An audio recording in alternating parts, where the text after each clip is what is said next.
Well, hello there. It is good to see you again, and welcome back to Go Beyond Numbers. I'm your host and moderator, Ryan Ruff, and as always, we got our star of the show in Mr. Tony Rose of Rose Snyder and Jacobs LLC jumping aboard, and we're going to be jumping into another great conversation today, kind of picking up a part two, if you will, from our prior episode where we welcomed on Dr. Patty Ann Tublin of the Relationship Toolbox. Now, if you recall and you joined us for our last episode, you know that we took a deep dive into just the power of communication in the workplace overall. You know, Dr. Patty Ann offered some strategies, some solutions, some techniques that you could be operating with and incorporating into your own professional career and life. But also, you know, we talked about some of the really a dip into the idea of emotional intelligence and where that plays out in the workplace. And we're going to cover a little bit of that today, but we also have a very, very big topic that I know that Tony wants to unpack with Dr. Patty Ann today. And that's just the idea really of just the women's voice throughout business and the working world. Tony's got obviously a lot of, you know, personal experiences with this in his personal life as well as his professional life, you know, and I'm sure he'll speak to that in just a moment. But a lot that we want to unpack in terms of women in business and the power of their voice, especially in today's day and age. So, Tony, with no further ado, let's bring you on. Tony, it's good to see you this morning. How you doing? Nice to see you, Ryan. And it's nice to see or think that many of our prior listeners are listening again. So welcome back to the podcast. Yeah, absolutely. Part two, if you will. We've got Dr. Patty Ann here going to be jumping on with us in just a moment for another good conversation. So, Tony, I'll throw things over to you. I know you've got a lot that you want to unpack today with Dr. Patty Ann. So, fire away. Okay. Hi, good morning, Dr. Patty Ann. Good morning, Tony. It is so great to be back for round two. Yeah, round two, and it's actually round three because I was on your podcast. What's the podcast called? The Trust Doctor, Restoring Trust and Enriching Significant Relationships. Perfect. So, which is why we are so connected, because your Go Beyond the Numbers is all about relationships. What a fabulous book. Thank you. Thank you very much. So everyone, before we get started, please be sure to pass along if you're hearing anything that's valuable, that this podcast exists in the world, and also pass on that Patty Ann has an incredibly important podcast as well. So let's get started. We talked, I don't know, I wanted to talk about, we talked earlier about 12 different things, and we only got to two things last time we talked. But one thing that initially attracted me to want to get to know you better seems like my whole lifetime. It was just really relatively recently, three years ago, maybe. Fast friends. Was it last spring? No, fast friends. We became fast friends. No, it was about 3 years ago. You're the numbers guy. You're right. Yeah. I'm in the moment. The relationship you have and the knowledge you have related to women in business, I think, is so important. And in the history of the firm, for those of you that don't know, my mentor and the person I went into business with a long time ago was a woman whose name was Mary Snyder. Very, very important in my life. And she was considered an unusual creature in the business world in the late 40s and the early 1950s, because she was a single woman fending for herself with her son, and she was a CPA. And so we went into business together in 1976. From that time forward, we always had a large presence of female clients in our practice. And I love to have women who happen to own business. And I know that they are sometimes different than dealing with male-owned businesses. So when I read Patty Ann's book related to, tell me the name of the book about asking for your right price. Oh, Money Can Buy You Happiness. Secrets women need to know to get paid what they're worth. That's right. I was intrigued by that. A lot of good information. I recommend people looking at the book. It's still in print, isn't it? Oh, there it is. Yes, I recognize that book. Right next to yours.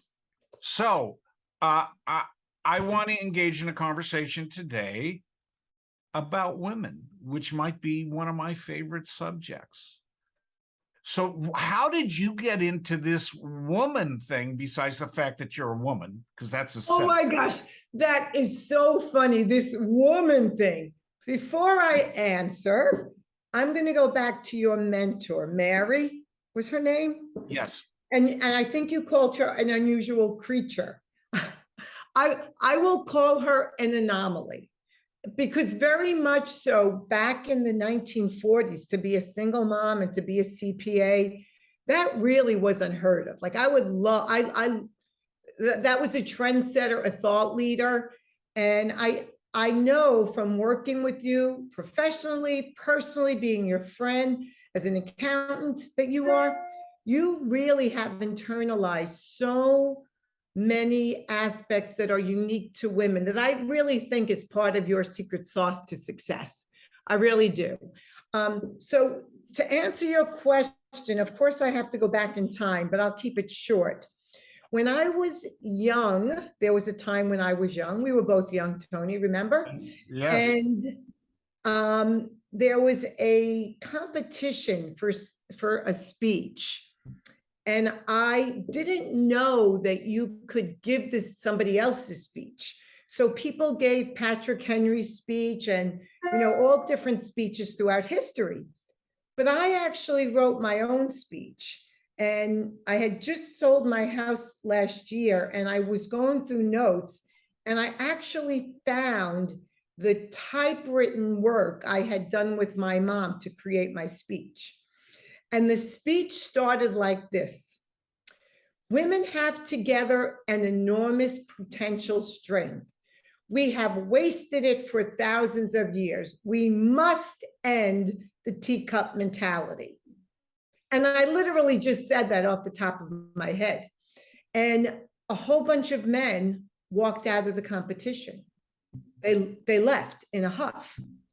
And when I talk about the speech and I started to say it, I'm one of 5. All my siblings started to say the speech with me. And I said, how do you know my speech? And they said, because you said it and practiced it 1,000 times a day. The whole family was involved with the speech. So the long answer to your question is I've always been passionate about women. And women being able to do whatever they want, not necessarily do what men did. Because I don't think I looked at the world through, I want to do what men do. I want to do what boys do. I just wanted to do what I wanted to do. So I actually did an interview with the co-founder of Reeboks, Joe Foster. And I was telling him I was the first girl on my block to wear sneakers. And it was, yes, I'm That's not amazing. that old. Yeah, and Tony, it was scandalous. Were they PF Flyers? What were they? Close. They were the high top black cons with the star on the white star. Oh, yeah. Converse, and it was a scandal. They didn't have sneakers for girls back then. It was, I think, before Title IX. And it's not that I wanted to wear boys' sneakers, but I wanted to play basketball. So, and it wasn't until I got older that I realized, oh, girls aren't supposed to do these things. But you know me well enough to know I don't really care what people said I could or couldn't do. If I want to do something, I'm going to do it. And for years, I really, truly, Tony, didn't understand why there were barriers to women. Like I truly, to this day, I don't get it. And I don't understand why women and men would buy into you can't do something because you're a woman. So I was always passionate about empowering people to do what they want. And then as I became older, I realized, oh, society says you can't do things because you're a woman. And I'll fast forward very much to, so I have 4 children. My oldest are identical twins. It was a very complicated pregnancy. I almost died. They almost died. But then it was time to go back to work. And people, now luckily, my father wasn't like this when he was alive, and I didn't marry a man like this. But people love to tell me, you can't have a career. You can't have your own business. You have two sick kids at home to take care of. As if I forgot. And I'm like, what do you mean? So I've never understood how people took that self-limitation. And I just feel as if women seem to have it imposed on them more than men. And I'm just not buying it. So I'm going to turn this. I want to turn this discussion two ways. Okay. And I want to engage you in a discussion about the concepts of unique barriers and unique challenges. Mm-hmm. But I also want to direct it two ways. I want to direct it from the standpoint of a man looking at a woman, Mm-hmm.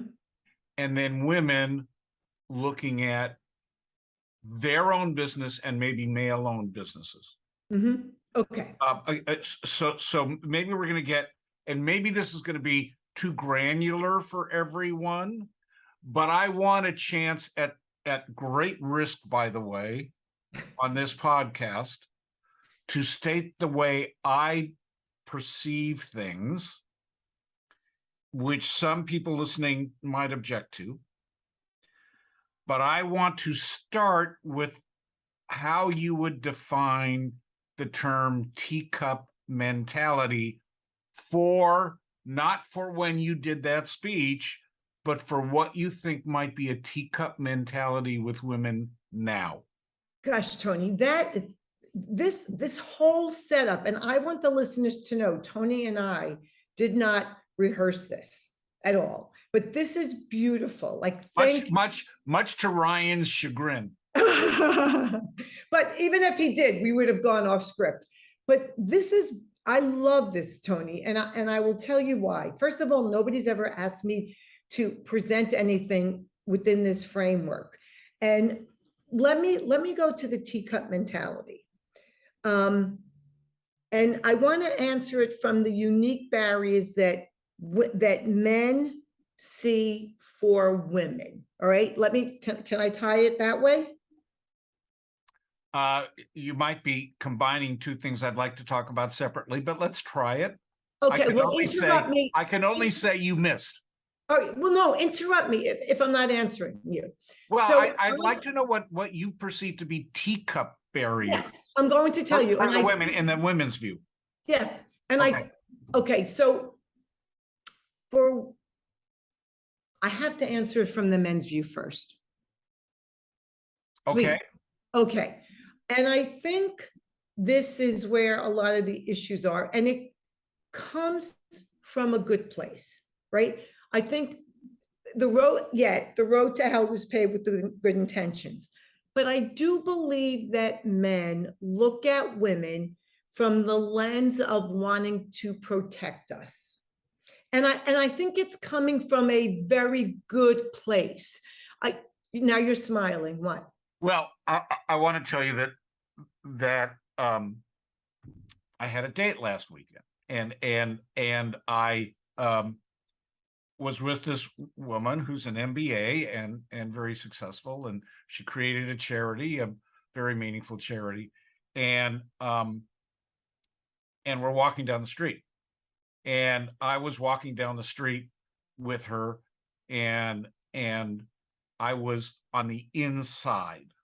Now, if anyone listening went to cotillion, men are instructed to always walk on the street side so that you will protect your female companion from getting hit by a car.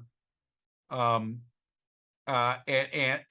so I felt compelled to move around my friend and walk on the outside of the street.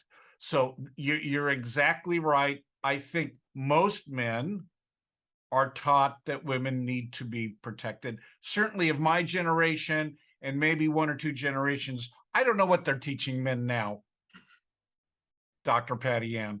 I'm But not I know getting what I was taught. political, but I don't even know how they're defining men now. Let me go with what you said, Tony. Let me go with what you said, because guess what? My husband and I still do that too. He will always walk on the outside. And if I understand the history, it's not just to protect women from the cars, because even pre-automobile, I think it would be if a horse went by and muck Blood got splattered. through, it would protect the women from getting their clothes dirty or their face dirty. That type of protection, I might get myself in trouble now. I don't think, I think men should be gentlemen. I don't think there's anything wrong with a man holding a door open for a woman, even though I'm more than capable of opening up my own door. I don't think there's anything wrong with that. I think it becomes an issue when we go the slippery slope from protection to controlling. And I've never had this conversation before, so I'm really just thinking this as we go along. When men are trying to control women and control their lives and control their businesses, and here we go now, Tony, and control their money, now we have a horse of a different color.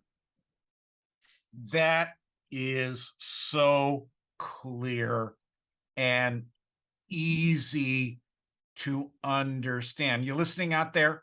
Are you listening out there? Okay. From protection to control. So, teacup mentality. I'm not going to let you off the hook.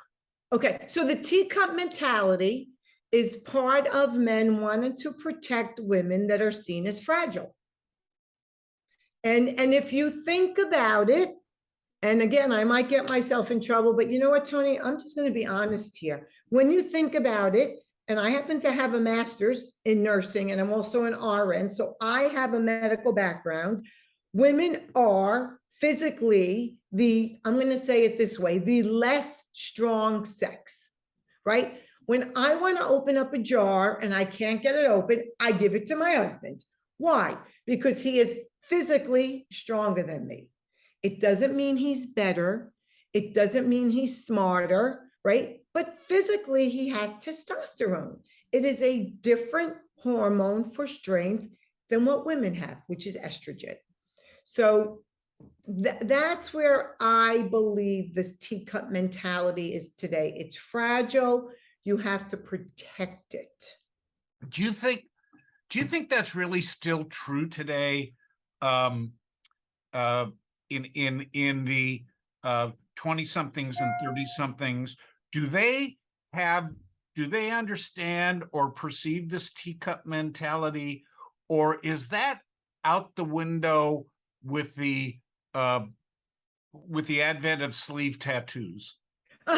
You know, I will say, so I have 4 children, 3 of whom are young men, and I would be mortified if I thought my sons did not treat their women like ladies. It doesn't mean that they're not equal, but I would hope they hold the door. And I know they do. We just went to a family wedding. I watched them.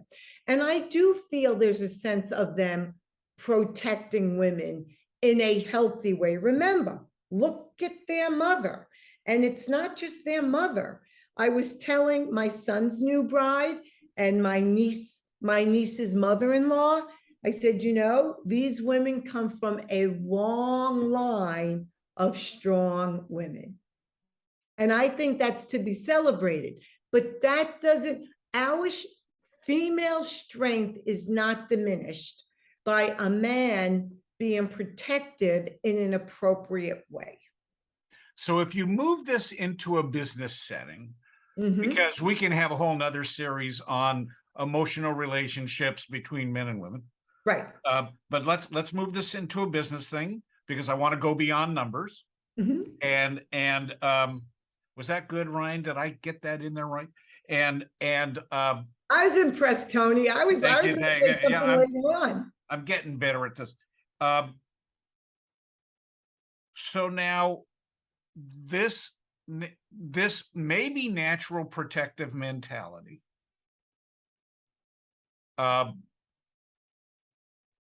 translates oftentimes, I'll bet, negatively when men are dealing with women in business, either as an employee or as an employer or as a vendor or customer. Let's talk about that a little bit. Okay, there's so many moving parts with what you said. So let's talk about women in business. So again, in fairness to men and other women, women have not been in business all that long from a historical perspective. If you even go back to women, Tell Cleopatra that. There's always been exceptions, right? And look at the ones that they were pretty damn successful for the most part. All right. But women, it wasn't until I again became older, because I'm a little slow in the uptake, that I understood why societies did not want women reading, because then they're not thinking, right? But when women started to become educated, like let's go to modern society, right? When women got the vote and started to become educated, they realized there's other critical thinking. The aspect of critical thinking came in. So maybe their husband or their partner or their brother or their father isn't quite the genius their brother, husband, or partner wants them to think they are, right? So then there becomes a concept of being threatened. So the protections we were talking about earlier, Tony, if you look at it historically, men were stronger, so they would fight off the tiger or whatever, to protect women. I understand that. But today we're not fighting for our lives anymore, right? But in a business sense, women are relatively, historical terms, new to the game.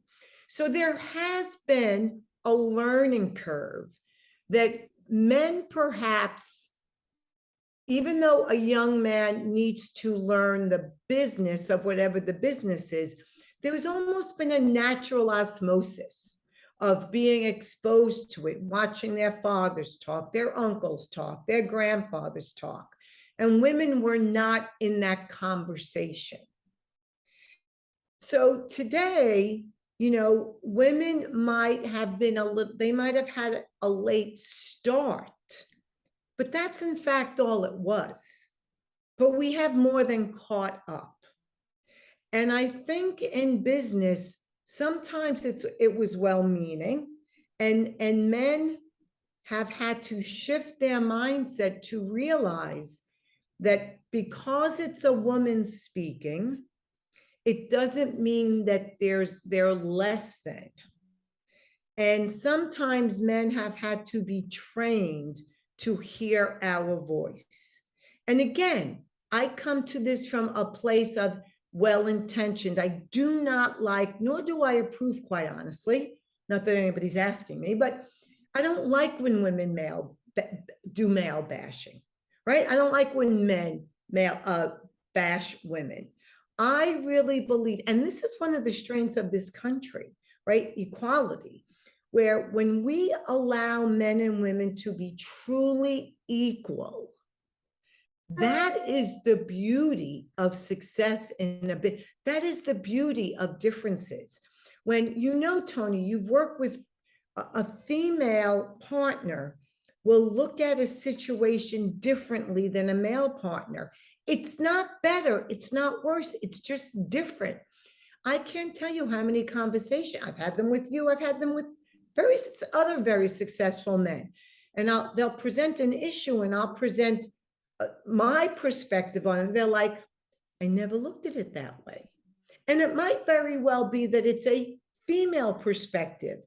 It's not better, it's not worse. It's just, wow, that's a different perspective. What can we do with that now? And it elevates the conversation. So the challenge then, as I view it, for women is to be heard in the context of the screen through which they see a situation. Because I believe that men's screen, or mostly men's screens, have a different tint to them than a women's screen. And I observe from time to time that some of my cohorts and myself might dismiss the women's view because it really it's oftentimes very different. It's crossways. It's not overlapping. Mm-hmm. And I think that the conflict in communication is where there's a source of frustration and anger that men end up being caustic and flip with women, and they walk away and they start again because that's the way they're taught to play. And those arrows and barbs that are thrown at women in business, in all positions, end up being more lasting for women than men, because men end up having fights and then they go out and have a beer. I think with women, a verbal fight or a verbal exchange that's unkind sticks with them longer. Would you agree with that? Okay. Yes, and I'll start at the end, and then I want to go back to what you said earlier when you were just speaking. So women, and I do talk about this in the book, and this is something women have to work on for sure. Women have a very difficult time not taking a disagreement at work personally. We really do. And we have a difficult time hearing no. We tend to take that as a personal rejection. Whereas men, you guys can fight it out, throw barbs, curse at each other, but it's business. It's just business. And then you can go out and play golf and go to the bar. We have to take a page from the male book and learn that, no doubt. And I do think we're getting better at that. It also feeds into the historical, although I think it's changing, perception that, women do not support other women at work. But there's a lot of reasons for that. Part of that is, women, if they say something that offends the other woman with the no, I don't agree with that business decision. Oh, well, I know she never really liked me anyway. No, it has nothing to do with that, right? But also, when you only have one seat at a table for a woman, you'll be less inclined to help other women be your competition. So when men think they're so collaborative and collegial, well, men have had 9 seats at the table. So there's less for them to lose when they are collegial with other men. But that's a little bit of an aside. So let me go back to the lens that you referenced. Okay? Yeah. Right. So I'm sorry, you called it a screen. I refer to it as a lens, right? A lens through which men and women see a situation, and we look at it differently. My response, and this is true in business, in all areas of life, right, Tony? Because wherever we go, there we are. Of course, we are looking at it differently. And if we have the mindset that we are approaching a conundrum or a problem or a challenge and bring in a woman or bring in a man with the understanding going into it They're going to give a different perspective. Let's be open, right? What does Dan Sullivan say? The eyes only see and the ears only hear what the brain is looking for. Yes. So if we're looking for the crossover difference, not the overlap, we'll be open to it. So that's the first thing. That's the mindset. Now, men might throw it out because it is a crossover, because it's, and every time this happens, I want people listening to this podcast say, oh, we're on to something, because it throws you out of your comfort zone. Where does the growth happen? Where does the learning happen? Where does innovation happen? Outside your comfort zone. So let's go to the next issue here. When we get to a problem in a situation, what many great innovators will tell you is throw everything out. Let's start with a clean slate. Assume nothing. Give us the ideas. That's when innovation happens. That's why companies will bring in, I think it was the airlines or one of the car companies years ago, would bring in a CEO from outside the industry, because they're not coming into it with the bias of that's how we do things around here.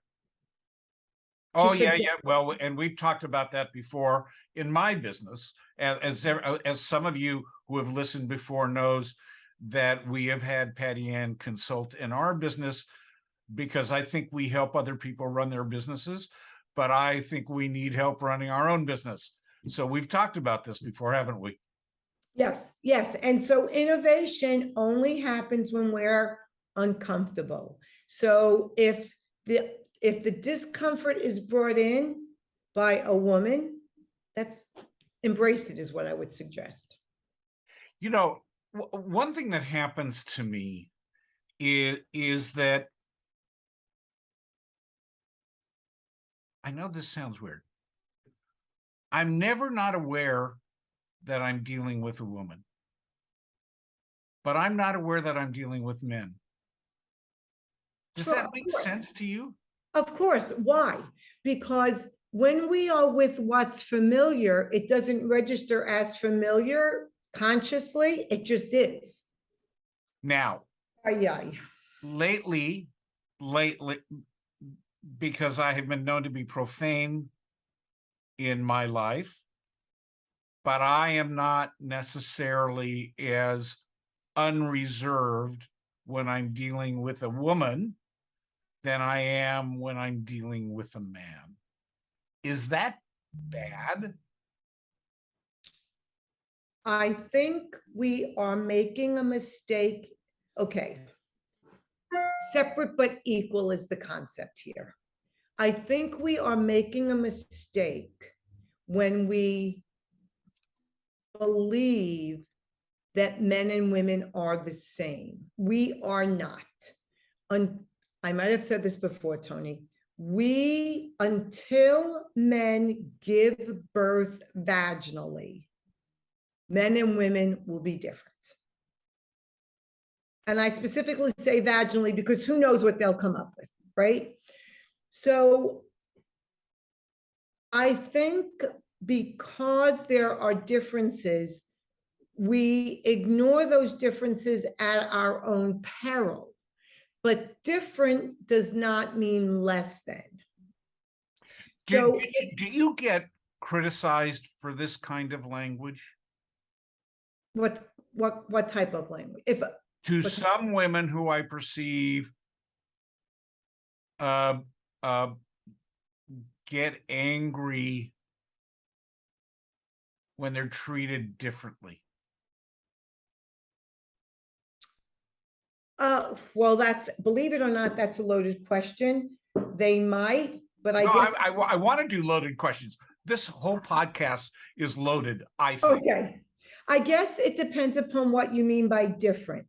Am I considered being treated differently because you will hold the door for me if I get to the door first, but you won't hold it for Ryan if he gets to the door first? Sure, that's a difference. I'm not offended by that. right? When the difference is being placated or condescended to, then I'm offended. Okay. All differences are not created equal. Again, right? Okay. So let's be a little more specific about barriers. And we'll talk about challenges both ways, but let's talk about barriers that women are confronted in the business world today. Or is it so much less existent than it's more like a blip than it is a barrier? Well, I believe it or not, I think it depends upon the industry.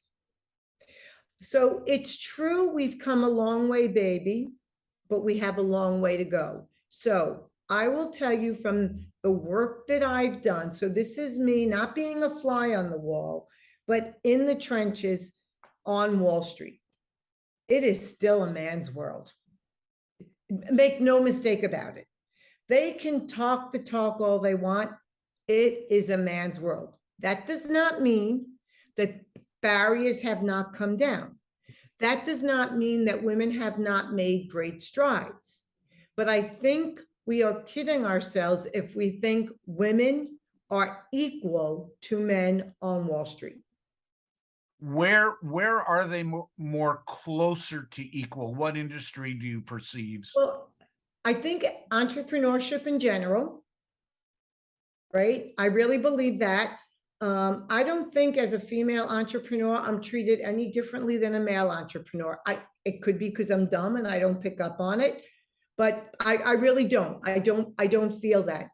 Believe it or not, I agree with that. believe it or not, I believe dentistry. I don't think people care who's working in their mouth as long as they're competent. Yes, that makes sense. Right? Medicine, I think it depends upon the specialty. Like I'm really getting down. Like pediatricians, we're used to seeing women. Generalists, we're used to seeing women. If a female surgeon walks into the room, you might think she's a nurse. Yeah. All right. I'm not saying they're discriminated against, but if we're just being honest and the initial offering, I think interestingly enough, I think law is one of the slowest moving professions on the planet to change next to investment banking. And what's interesting about medicine and law is I think if women aren't graduating in a higher percentage, like maybe 55% women compared to the men, it's pretty close. Yet men still are the partners in a law firm.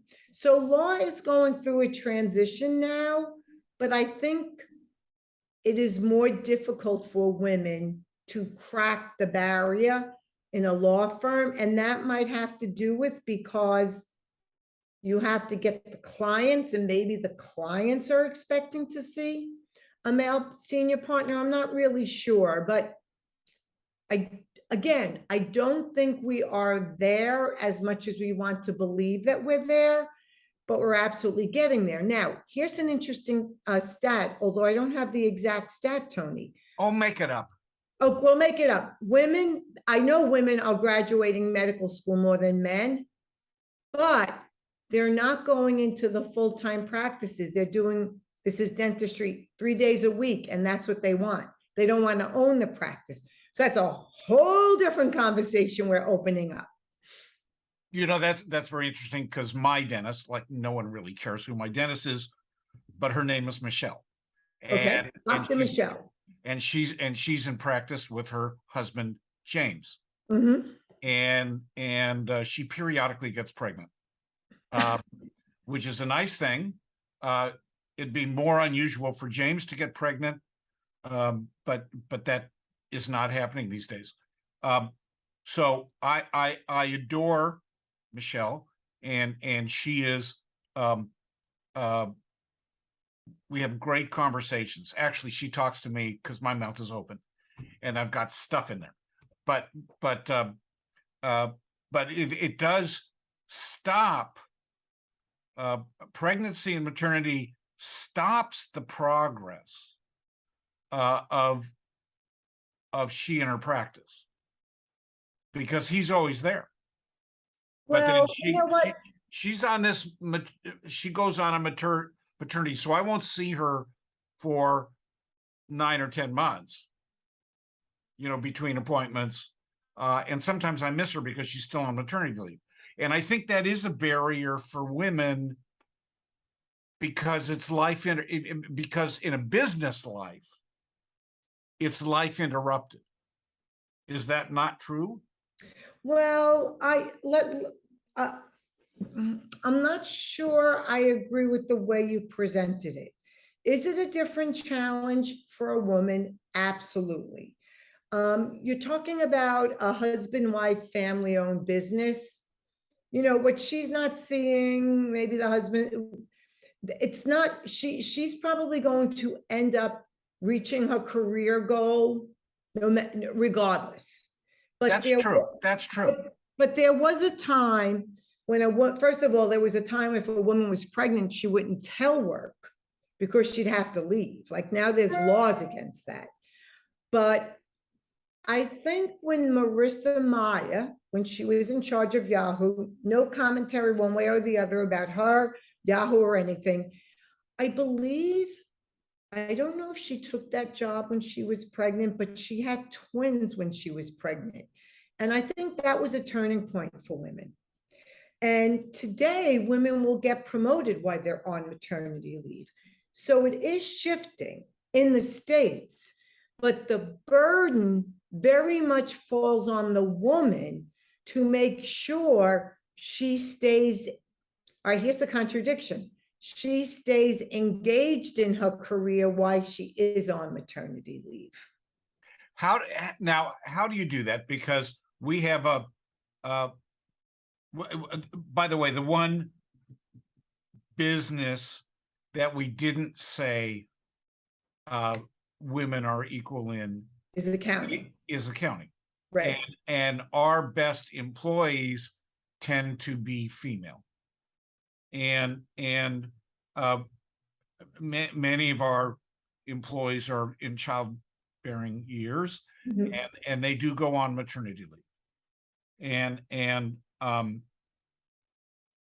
But we are precluded. I have a very important tax senior manager that's on maternity leave right now that I would just love to talk to.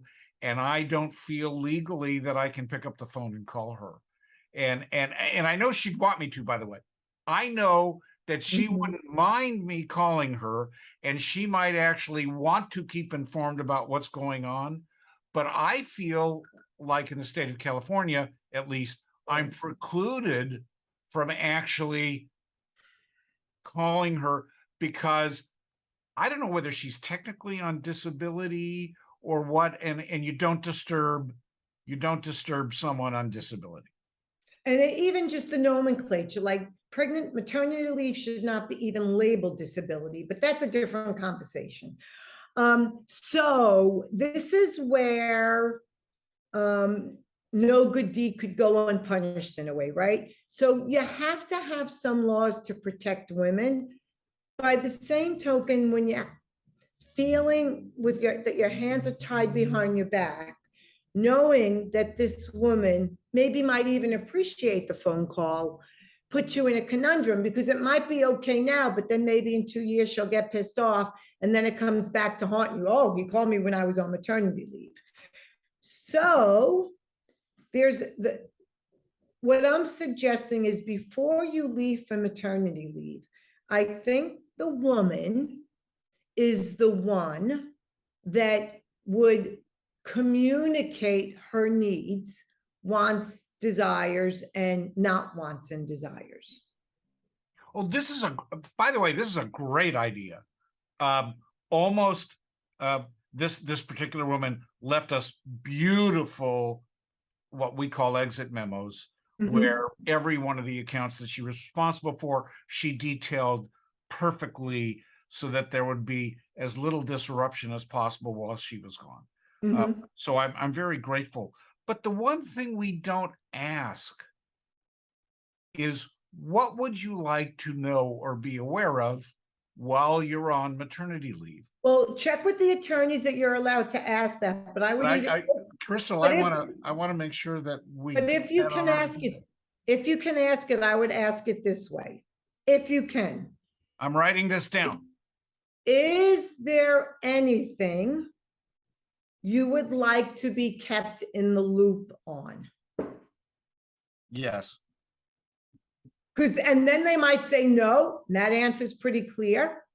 Or then they might say, well, this client and this client, because they've always been a pain, or not this client and this client, because they're always a pain, right? How, and how would you like to be kept in the loop? So men that are listening to this, write this down. This could be a And how, don't relationship. forget the second part. Hold on a second. These questions can be relationship changing questions with regard to your relationship with the females in your life and in your business. Go ahead. Second question. If they say yes, they'd like to be kept in the loop, how would you like to be kept in the loop? So they will, and they might look at you and then you would say, phone call, email, text, let us know. So everything is being put onto, and the caveat, of course, is you do not need to be kept in the loop. Let me be very clear. However, out of courtesy for the professional that you are, I wanted to ask you. Okay. Yeah. No, we're not requiring any. There is no wrong answer to this question, really. Right. And as Yeah. someone that's self-employed, I will tell you, with my fourth child, I was sitting on the couch holding her. She was 3 weeks old. I was looking out at my property saying, oh, how beautiful this is. Oh my God, this is what you're doing? Time to get back to work. Ah, Yeah. isn't that funny? Other women might have felt that way, might be feeling that way too. They might welcome. Yes. Yes. The other sense I have with regard to women with children. And by the way, Tony, you know, men get paternity leave now, like. Yeah, no. Yeah. We are aware. Is my sense is, and I don't think we do a good enough job here, is we need to tell women to go home and be with their children and get a sense of. I remember my wife, who went back to work relatively shortly after the birth of our first child, felt that she missed a lot of moments by working and working as hard as she did. And it just occurs to me that it's important there be a dialogue to make sure that both men and women who have young children are not missing some of those important moments. And I think for the health of the children, but also for the mental health of the parent. I don't know how we got into this. All right, but hang on, I do want to comment on that, Tony. So two things. One is, if you are telling the women in your firm to go home, to be with your family, you should also be telling the men. Yes, I agree. There's that part. I originally made the error and then quickly understood that it really goes both ways. Right. And I do think people are doing that more and more, which is great. And certainly the younger folk, they're like, hey, 5 o'clock, I'm out of here. Sometimes they're not wrong. Having that's a whole other conversation, right? The other thing that you talked about with your wife going back to work when the kids were young, early, is, and this is where I think this is the States, it's like this, the European countries, not as much, right? Because we have a different work ethic, we have a different history. And for women, the word and the feeling that must be diminished is guilt. Women feel guilty when we're at work because we're not at home. We feel guilty when we're at home because we're not as at work. And I think we have to embrace when you're at work, be at work and focus on work. And when you're at home, be at home.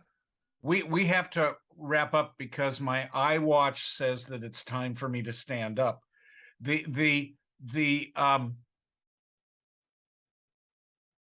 I don't even think we're done, because what we have not done is prescribe what people can actually do.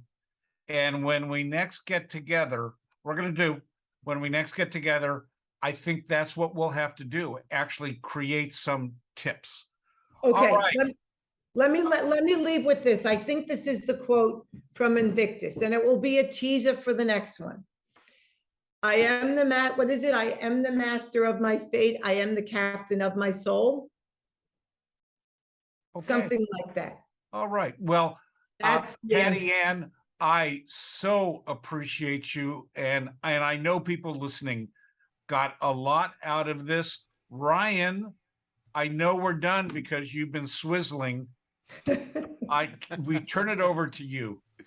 Oh, well, Tony, thank you guys. And I appreciate the conversation today. I mean, it's such a loaded topic to unpack women in the workplace and the challenges they're up against and the social dynamics that go along with it all. A lot of really good conversation today. And I know it sounds like, Patty Ann, you're not done with us yet. We're going to rope you back in one more time. But hey, look, for everybody out there, we appreciate you guys stopping by and spending some time with us here on the show today. If you enjoyed today's conversation, you took anything away from it, do us a favor and hit that like button. Of course, go ahead and subscribe to the show on whichever platform you checked us out on, and then share this information with any friends, family, business owners, anybody that you think would benefit from these types of conversations on this show. You know, we've spent the last 2 episodes now with Dr. Patty Ann Tublin. Of course, we're going to have her back again for a part 3, but also we have plenty of wonderful guests from within Tony's professional network. They're going to be joining us here over the course of the next few episodes to unpack some equally interesting topics, and we'd hate to have you miss out on any of those fun conversations.